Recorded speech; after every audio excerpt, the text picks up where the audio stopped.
estos ejercicios de algunos exámenes pasados, ¿ya? Vamos a grabar nuestra sesión.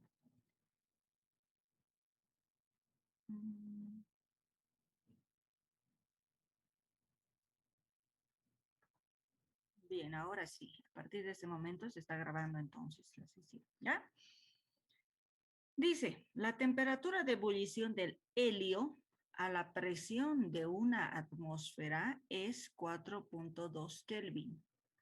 El mismo punto en la escala B, que es similar a la escala Rankine, y es la sexta parte del valor numérico que en la escala Fahrenheit. Inciso A, exprese una relación entre las escalas A en la escala B y la escala Rankine, ¿no? Inciso B, los medios de cultivo para recuento de microorganismos se debe esterilizar y luego enfriar para usarlos. En un trabajo de laboratorio se usa un medio de cultivo cuya temperatura inicial es de 716 grados B. Al introducir a la autoclave para esterilizar dicho medio de cultivo se aumentó en 100 grados centígrados y para usar el medio se disminuye la temperatura en 550 Kelvin. Calcular la temperatura final del medio de cultivo en grados Rankine. Muy bien.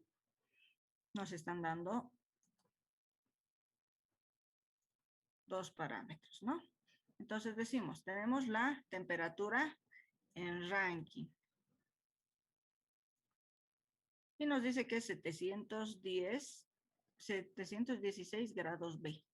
Pero se incrementa, ¿no es cierto?, en 100 grados centígrados, más 100 grados centígrados. ¿Sí? Y menos los 200 Kelvin que también nos indican, ¿no es cierto? ¿Cuánto será? Entonces, hablamos de la escala Kelvin, hablamos de la escala B y hablamos de la escala Rankine y por último de la escala Celsius. Permítanme, voy a seguir admitiendo, estoy a cada momento admitiendo a sus compañeros. Ya. En los puntos, vamos a decir, tenemos dos puntos fijos, ¿no? Para este análisis. Vamos a decir entonces que tenemos 4.2 Kelvin. Eso nos dicen de acá, ¿no? Acá está. Acá. Dice, los medios de cultivo, recuerdo microorganismos. No, acá arriba está. La temperatura de ebullición del helio presión es 4.2 Kelvin. Entonces estamos hablando del punto de ebullición, ¿sí? Y nos dicen igual que es en la escala Rankine, ¿no es cierto? Y que es similar a la escala Rankine. Y es la sexta parte del valor numérico en la escala Fahrenheit. Entonces, haciendo esos datos, ese análisis, decimos que es 7.56 en la escala Rankine. En la escala Celsius, en la escala B. Y tenemos este otro, que es el punto de fusión, ¿no es cierto? Debe decir acá. Que debería ser su punto de, aquí está, ¿no? Al introducir la autoclave para esterilizar dicho medio de cultivo, aumentó en 10 grados y luego disminuye. Entonces, recuerdo de organel para esterilizar en la escala, ¿no? Ya. Entonces, debe estar hablándonos del, si no es el punto, es el cero absoluto. Pero es el otro grado, no interesa, no nos importa ahorita es allá, es ver este punto fijo, ¿sí? Y de acuerdo a ese punto fijo, si no nos dan el otro punto, pues ya podemos directamente relacionar con el cero absoluto, ¿sí? En la escala absolutas, que es Kelvin y Rankine, va a ser cero, ¿no ve? Bien. Ahora, entonces tenemos Rankine por la relación de temperaturas, ¿ya? Vamos a decir que la escala Rankine es igual a 9 por 4.2 sobre 5 y y eso es igual a 7.56. Esto apenas es una relación de las escalas que hemos visto de temperaturas. Estamos despejando Rankine, ¿sí? En Fahrenheit decimos que es 7.56 menos los 460 y tenemos una escala Fahrenheit. Para la escala B, vamos a decir que es menos los 44 entre 6. Entonces, escala Fahrenheit simplemente, ¿no? Y tenemos ese valor. Hacemos la relación de escalas. Permítanme admitir a sus compañeros, por si no. Vamos a decir entre la escala B y el 0, ¿no? Acá tenemos. Es la escala B, que va a ser igual a acá, ¿no? Menos el 0. La escala Rankine menos el 0. ¿Sí? Entonces, si vamos a reemplazar aquellos valores, vamos a decir que tenemos 75.4 menos 0. Y en Rankine tenemos 7.56 menos 0. ¿Sí? Entonces ya hemos obtenido los valores en la relación de escalas, que es lo que nos interesa.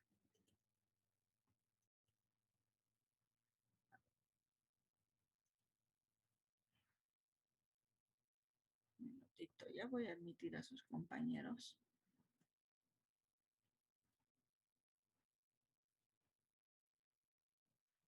Sí.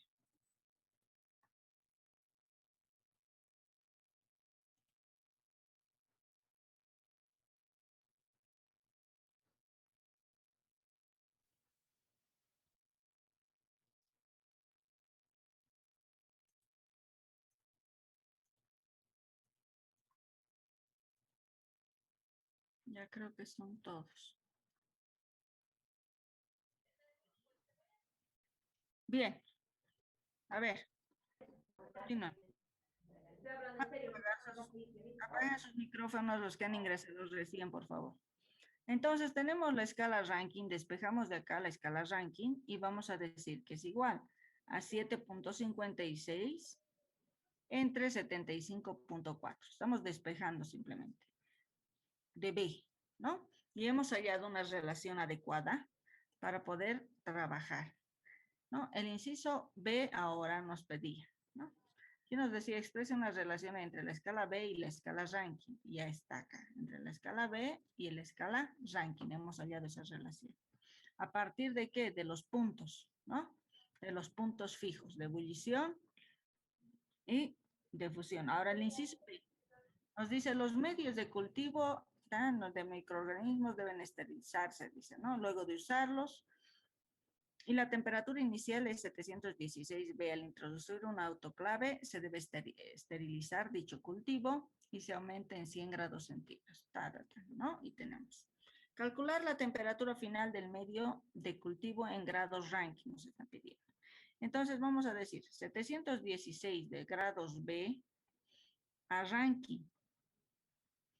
Entonces la relación, ¿sí? Tenemos 7.56 entre 75.4, ¿sí? Aquí estamos hablando Rankine sobre escala B, ¿no ve?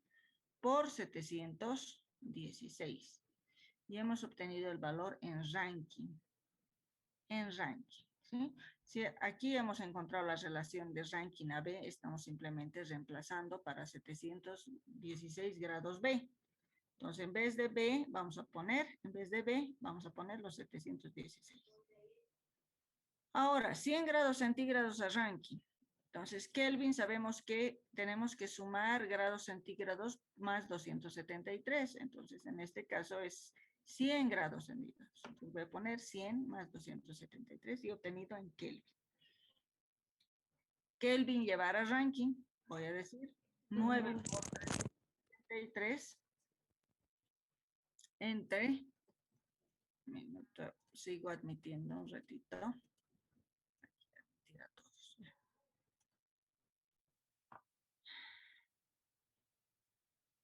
Entonces digo, ¿no?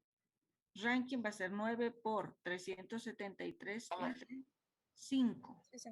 ¿Sí? De la relación de escala, estoy reemplazando. Y he obtenido en la escala ranking. Por lo que 200 Kelvin a ranking va a ser igual. En vez de, ¿no es cierto? Colocar el valor, voy a poner 200 entre 5, escala Kelvin, y me sale que es 360. Ahora bien, la temperatura en ranking va a ser los 71.79 en la escala de ranking, más los 671.4 que hemos obtenido en la escala de ranking para las dos opciones de temperaturas que nos está dando para los dos valores, y menos los 360 ranking. Entonces, va a ser igual a 383.2 ranking. ¿Sí? Esa es la temperatura que hemos obtenido. Dice, al calcular la temperatura final en medio del cultivo, dice. Después de haber analizado esto, ¿no? De que la temperatura del cultivo se usa a esta temperatura, luego que aumenta, ¿no es cierto? Y luego que disminuye. Entonces, hemos obtenido una temperatura de ranking igual a ese valor. Bien, vamos a ver con este. Se requiere preparar 100 galones de una solución acuosa de ácido fórmico, dice, del 70% en masa de agua y de densidad 1.12 gramos por centímetro cúbico, para lo cual se dispone de un lote de hormigas. Si se sabe que de 2 kilogramos de hormigas se obtienen 200 gramos de ácido fórmico por prensado, ¿cuántas toneladas métricas de hormigas se requieren? En 15 gramos de hormigas, ¿cuántas moléculas de ácido fórmico existen? Dice, ¿no? Entonces el ácido fórmico nos dan y va a ser este. Este es el ácido fórmico. Entonces decimos de 1000 galones de disolución por, en un galón existen 3.785 litros de disolución. En un litro de disolución existen 1000 milímetros de disolución, ml de disolución o centímetros cúbicos, mililitros, ¿no es cierto? En un mililitro de disolución existe 1.12 gramos de disolución. Eso estamos aquí viendo de la densidad, estamos aplicando, ¿no? Hasta acá es conversión, hemos convertido unidades. Y acá ya estamos aplicando la densidad. Ahora sí, de 100 gramos de disolución, entonces hemos obtenido su masa, su peso molecular, tenemos que obtener de acá, ¿no? Y es 30. Entonces, de 100 gramos de disolución, 30 gramos es de ácido fórmico. Continúa abajo. De 200 gramos de ácido fórmico, se puede obtener a partir de 2 kilogramos de hormigas, ¿no es cierto? Aquí dice, si se sabe que de 2 kilogramos de hormigas se obtiene 200 gramos de ácido fórmico. Muy bien, ya hemos llegado a las hormigas. Por 1000 kilogramos de hormigas existen 1 tonelada de hormiga. Entonces voy a decir que tengo 12.718 toneladas de hormiga, ¿sí? Toneladas de hormiga. ¿Qué me está diciendo, no? ¿Cuántas toneladas de hormiga se requieren? Perfecto. Entonces, requiero 12.718 toneladas métricas de hormiga. Entonces, 1000 galones de disolución para 12.718 toneladas métricas de hormiga. Inciso B, ¿no? El inciso B nos dice, en 15 gramos de hormigas, ¿cuántas moléculas de ácido fórmico existen? Perfecto. Entonces voy a decir, tengo 15 gramos de hormigas por 1 kilogramo de hormiga, 1000 gramos de hormigas. En 2 kilogramos de hormiga obtengo 200 gramos de ácido fórmico. Por 1 mol de ácido fórmico tiene 46 gramos de ácido fórmico.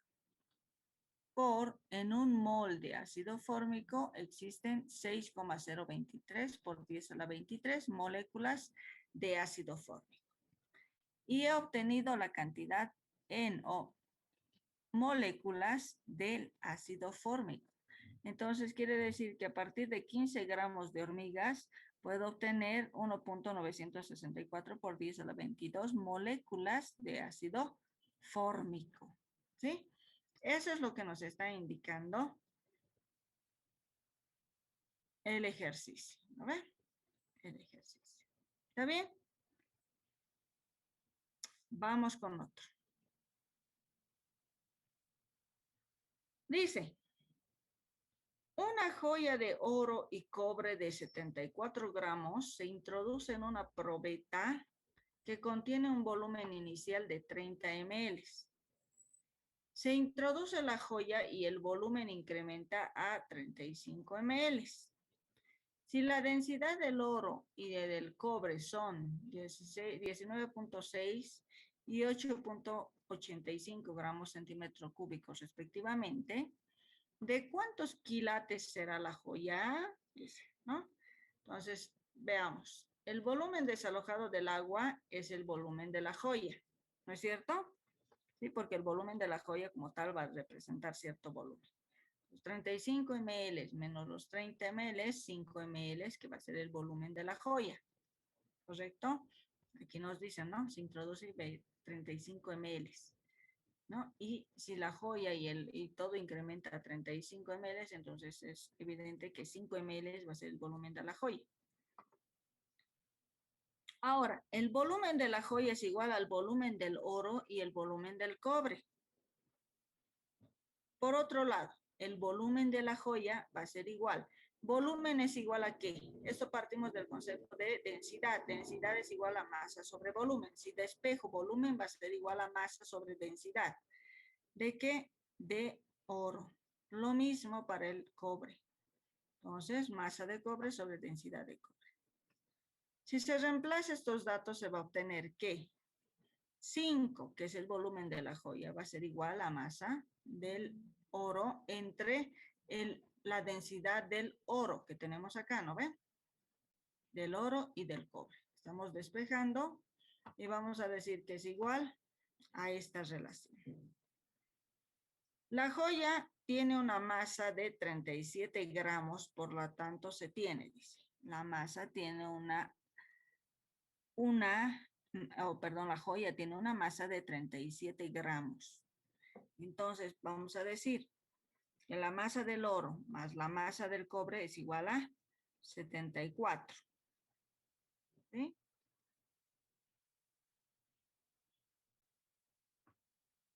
Resolvemos el sistema entonces y vamos a decir que la masa del oro va a ser igual a 54.24 y la masa del cobre 19.76 gramos.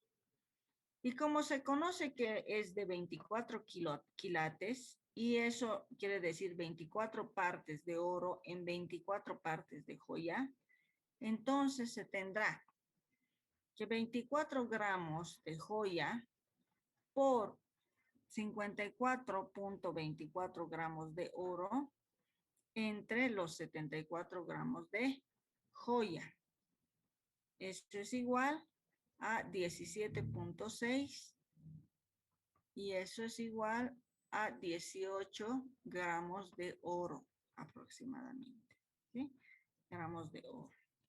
Entonces se puede decir que en 24 partes de joya hay 18 gramos de oro, por lo tanto la joya es de 18 quilates. ¿Sí? Esta cantidad de gramos en la cantidad de las partes de joya, se va a decir entonces que hemos obtenido que esta joya de oro había sido el oro de 18 quilates. ¿Sí? Un oro común, ¿no es cierto? Es el oro normal, estándar que se vende. Bien, analicemos ahora. Las sustancias que tienen facilidad de fluir y son difícilmente comprensibles son, ¿cuál sería? A ver, aquí están las respuestas, pero analicemos, ¿no es cierto? Las aleaciones, seguro no. Los gases, tampoco. Minerales, no. Tienen facilidad de fluir y son difícilmente comprensibles. Los líquidos, por supuesto, el agua tiene mucha facilidad de fluir y es difícilmente se lo puede comprimir, ¿no es cierto? Ejemplo de una propiedad extensiva. La densidad relativa, la dureza, el punto de ebullición, el sabor o ninguna. ¿Qué es una propiedad extensiva? Respóndanme, ¿qué es una propiedad extensiva? Que dependen de la materia. Ya. La densidad relativa será.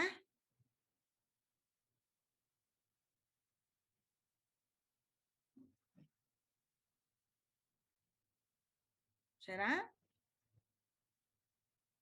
No, no ve. La dureza. Tampoco. El punto de ebullición. El sabor. No. Si yo me pongo poquita azúcar o consumo mucho azúcar, igual sigue teniendo sabor a azúcar, ¿no ve? Entonces, no. Entonces, ninguna, pues. Ninguna, ¿no ve? A ver, una aleación de oro, plata y cobre corresponde a disolución, mezcla, combinación, reacción, ninguna. Mezcla, ¿no es cierto? ¿Qué es mezcla? Es la unión física de dos o más compuestos, elementos, etcétera. ¿Sí? Entonces, unión física. Si es una aleación, es una unión física. ¿Sí? El estado plasmático se caracteriza por ser un gas con iones y electrones, líquido con iones y electrones, sólido con carga, sólido sin carga, ninguna. Descartado, ¿no es cierto? Entonces, ya hemos visto, es gas con iones y electrones. El calor sensible varía en función a qué. Ya les decía, el calor sensible. ¿En función a qué va a variar? Primero, ¿qué es calor? Calor es energía, hemos dicho, ¿no ve? ¿Qué es temperatura? La sensación de frío o caliente, pero ya estamos hablando de una sensación, ¿sí? Entonces, el calor sensible en torno a esa variación, miren, nos está hablando de variación, va a ser pues en función a la temperatura, obviamente, ¿no? Por concepto, ya les he dicho, eso por definición. Calor no es caloría, es volumen tampoco.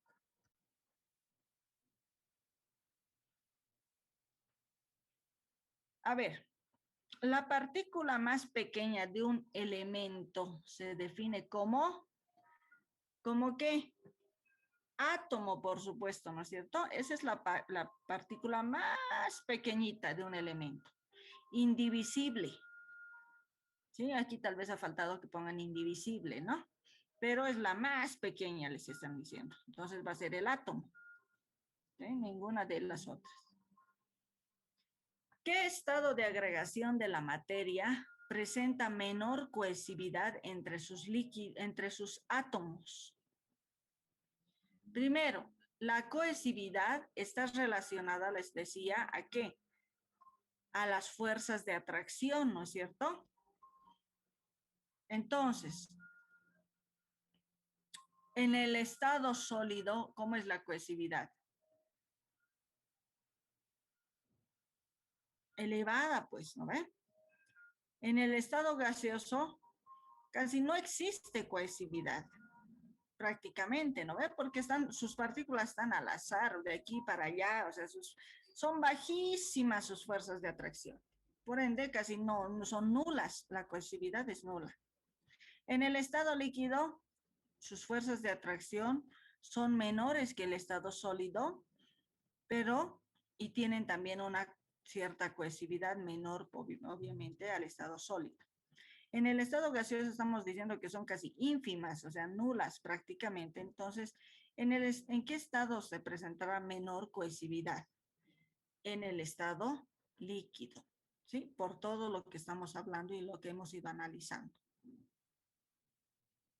Ahora bien, la leche de magnesia, usado como antiácido, es el nombre con el que comúnmente es conocido él. ¿Sí? Esta preguntita no va a entrar a este primer parcial, ¿sí? Esta pregunta es de nomenclatura, ¿ya? Así que, pero de todas maneras, hidróxido de magnesio, esa es la leche de magnesio, ¿ya? Los isótopos tienen diferente número de, repasemos entonces ahí.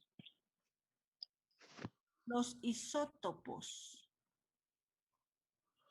¿Qué tienen igual los isótopos?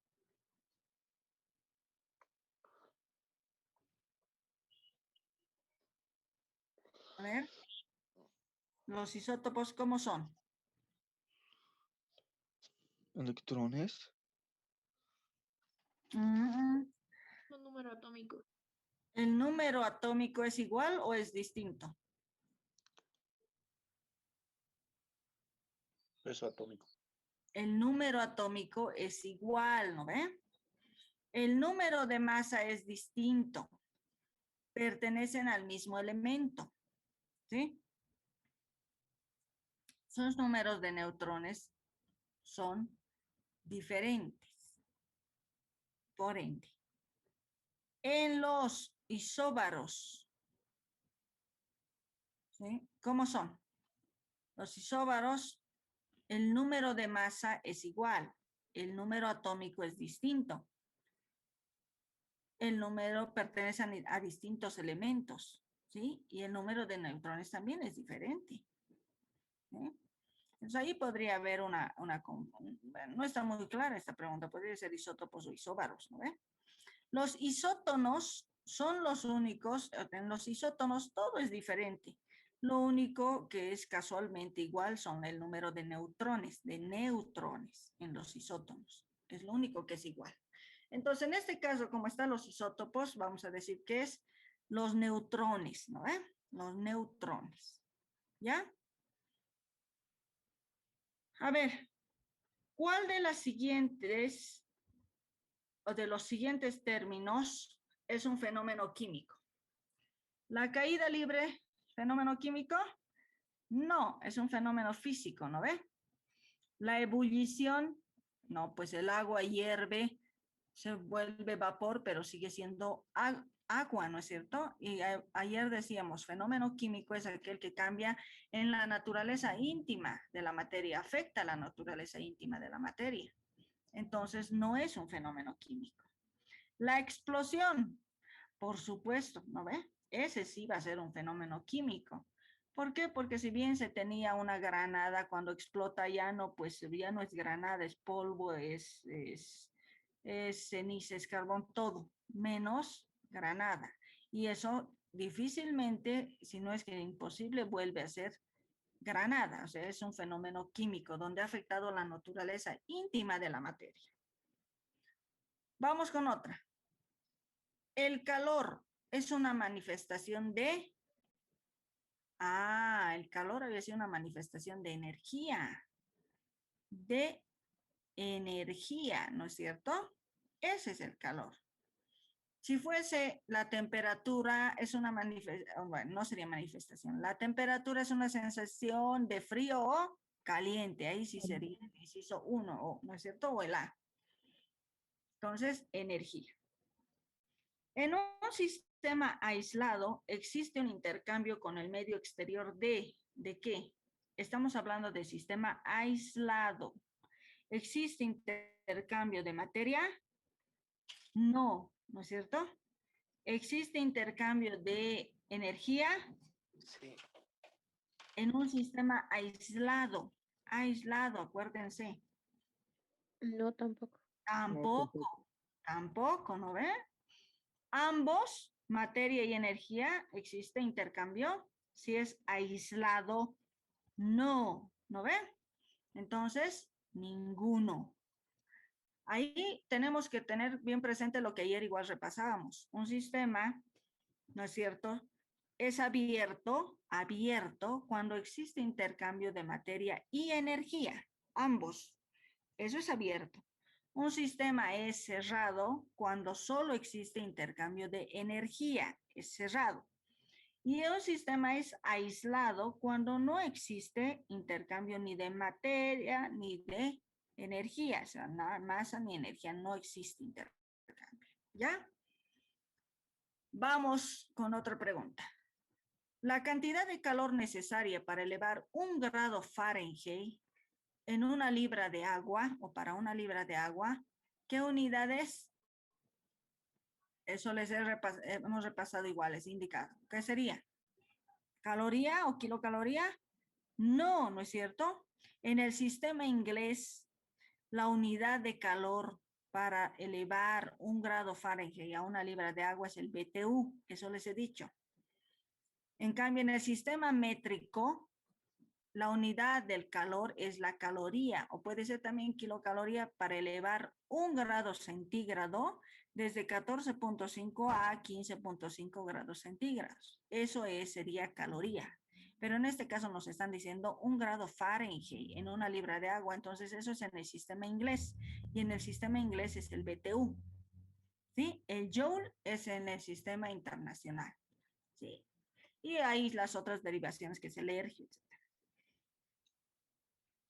El peso molecular del ácido fosfórico es, eso ya es facilito de sacar, ¿no ve? Eso ya ustedes van a ir practicando, van a practicar bastante ya lo que son pesos moleculares, porque eso van a necesitar. Practiquen y van a practicar mucho lo que es el manipuleo del dedo, cuidado, error de dedo, siempre pasa. Entonces, una vez sacando del peso molecular del ácido fosfórico, vamos a decir que es 98 gramos sobre mol, por cada mol. ¿Sí? En este caso, como todavía no hemos visto nomenclatura, tendrían que darles la fórmula del ácido fosfórico, ¿no es cierto? Bien. Esta otra pregunta igual no es para este parcial, ¿sí? Seguramente el siguiente parcial se va a considerar aquí, así que no lo vamos a tocar. Vamos entonces. Tenemos finalmente este ejercicio donde dice calcular la frecuencia en hertz para cada fotón emitido cuando un electrón sale del nivel 5 al nivel 1. A ver, hagamos lo siguiente para no cortar.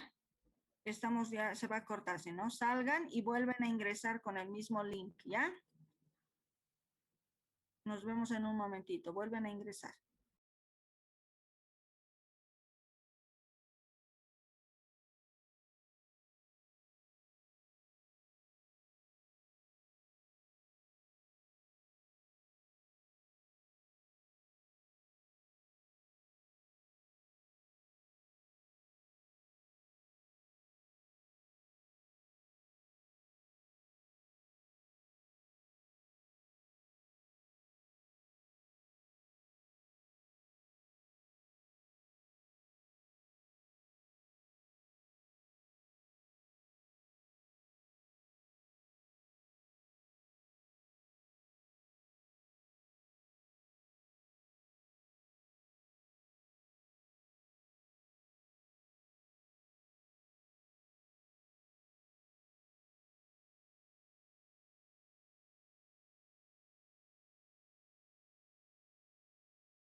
Esperamos unos minutos para que con el último ejercicio, ¿ya?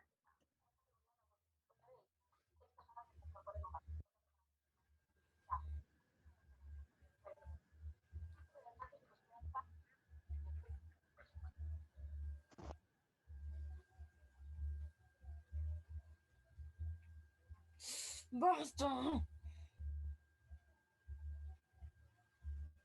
Sus micros están ahí.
Bien, indíquenme si están viendo, por favor, la pantalla.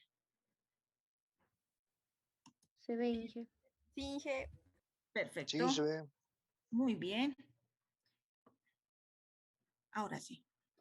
Entonces, continuamos.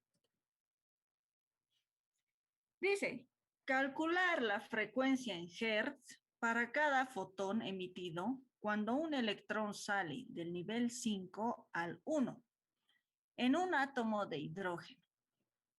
Si el número de masa del elemento neutro es 108 y los números cuánticos de su último electrón son 4, 2, 1, menos un medio, determinar el grupo, periodo y el número de neutrones de dicho elemento. Entonces vamos con el inciso A. Son ejercicios cortitos distintos en un mismo ejercicio.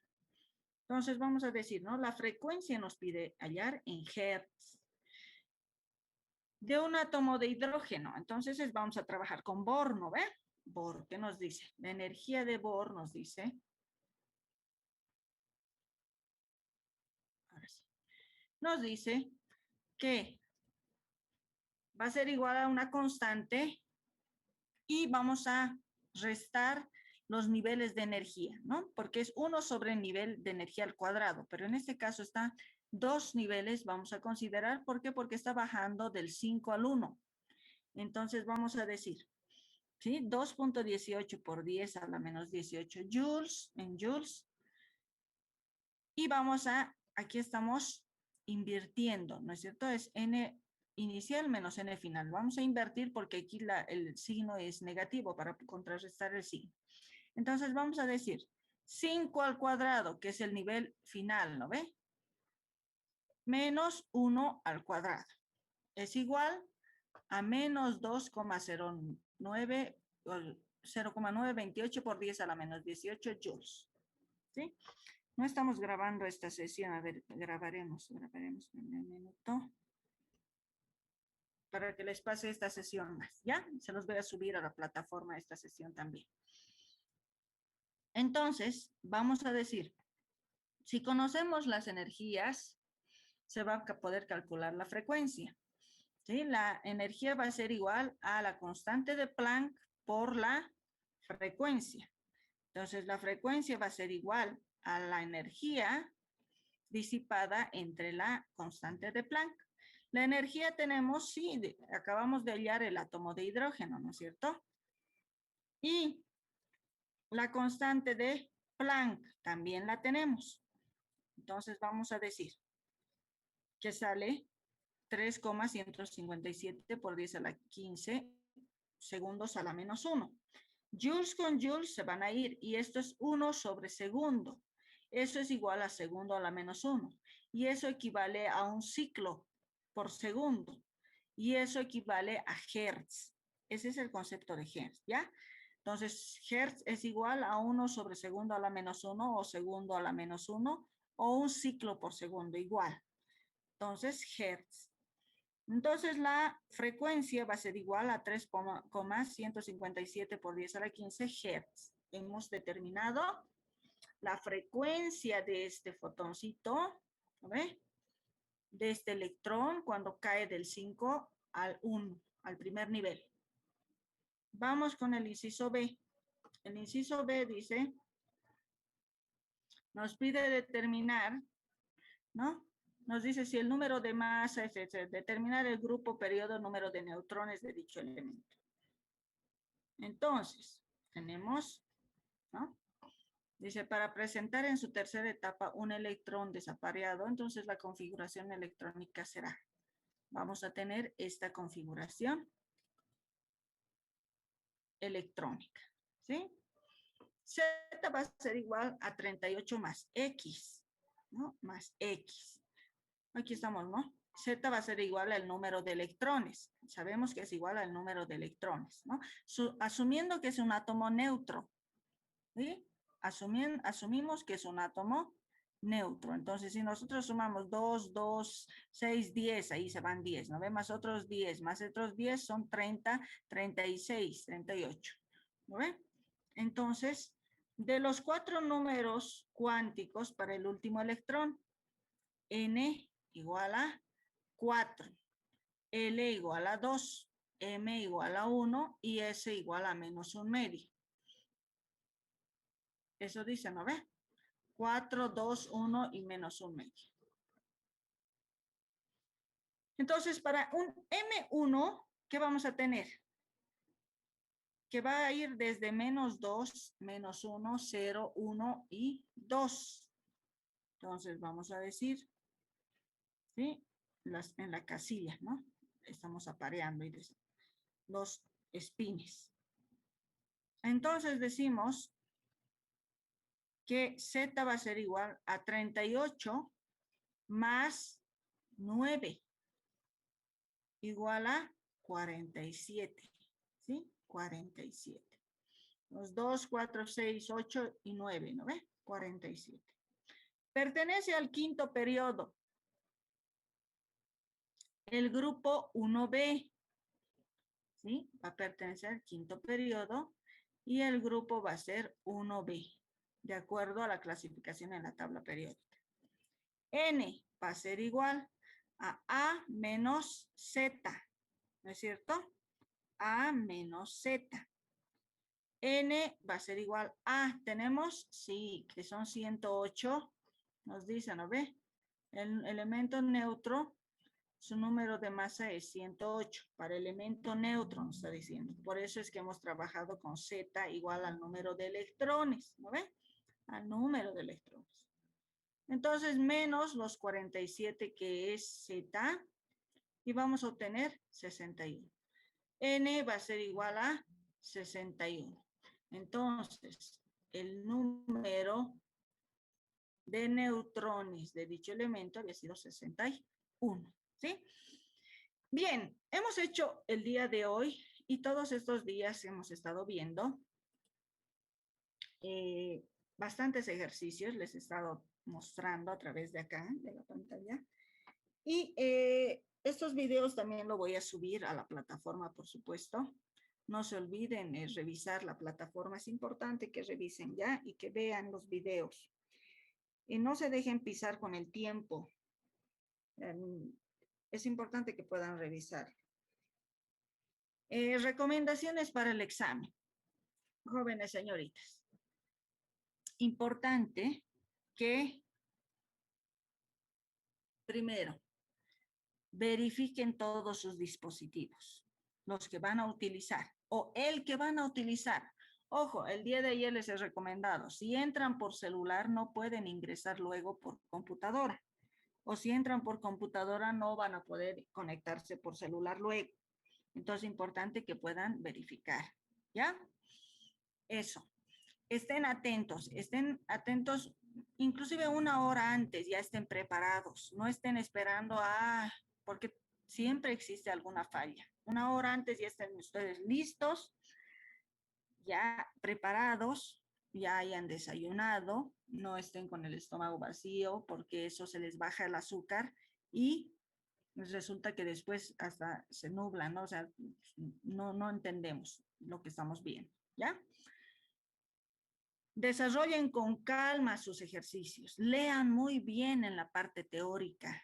Lean muy bien porque una palabrita puede cambiar el significado o del concepto. Entonces, lean muy bien y de acuerdo a los conceptos que ustedes ya han aprendido, van a poder responder adecuadamente. Los ejercicios de la misma forma. Lean muy bien, pongan adecuadamente sus datos y desarrollen con exactitud y precisión, ¿ya? Los conceptos plásmenlos muy bien en los ejercicios. Se les está dando 18 minutos, o sea, eso es harto, ¿no? Para un ejercicio. Ahora se les está dando, les diré, más tiempo. El año pasado era menos tiempo. Entonces, aprovechen aquello y resuelvan de buena forma. No intenten hacer plagio. Esa recomendación les doy porque se les va a anular el examen. ¿Y para qué dejarse tentar por el copiar o por el plagio cuando ustedes pueden resolverlo adecuadamente? ¿Sí? Entonces, evitemos esas tentaciones y evitemos que se nos anule un examen que es una gran cantidad de nota que nos estamos jugando, ¿no es cierto? Son 3 parciales.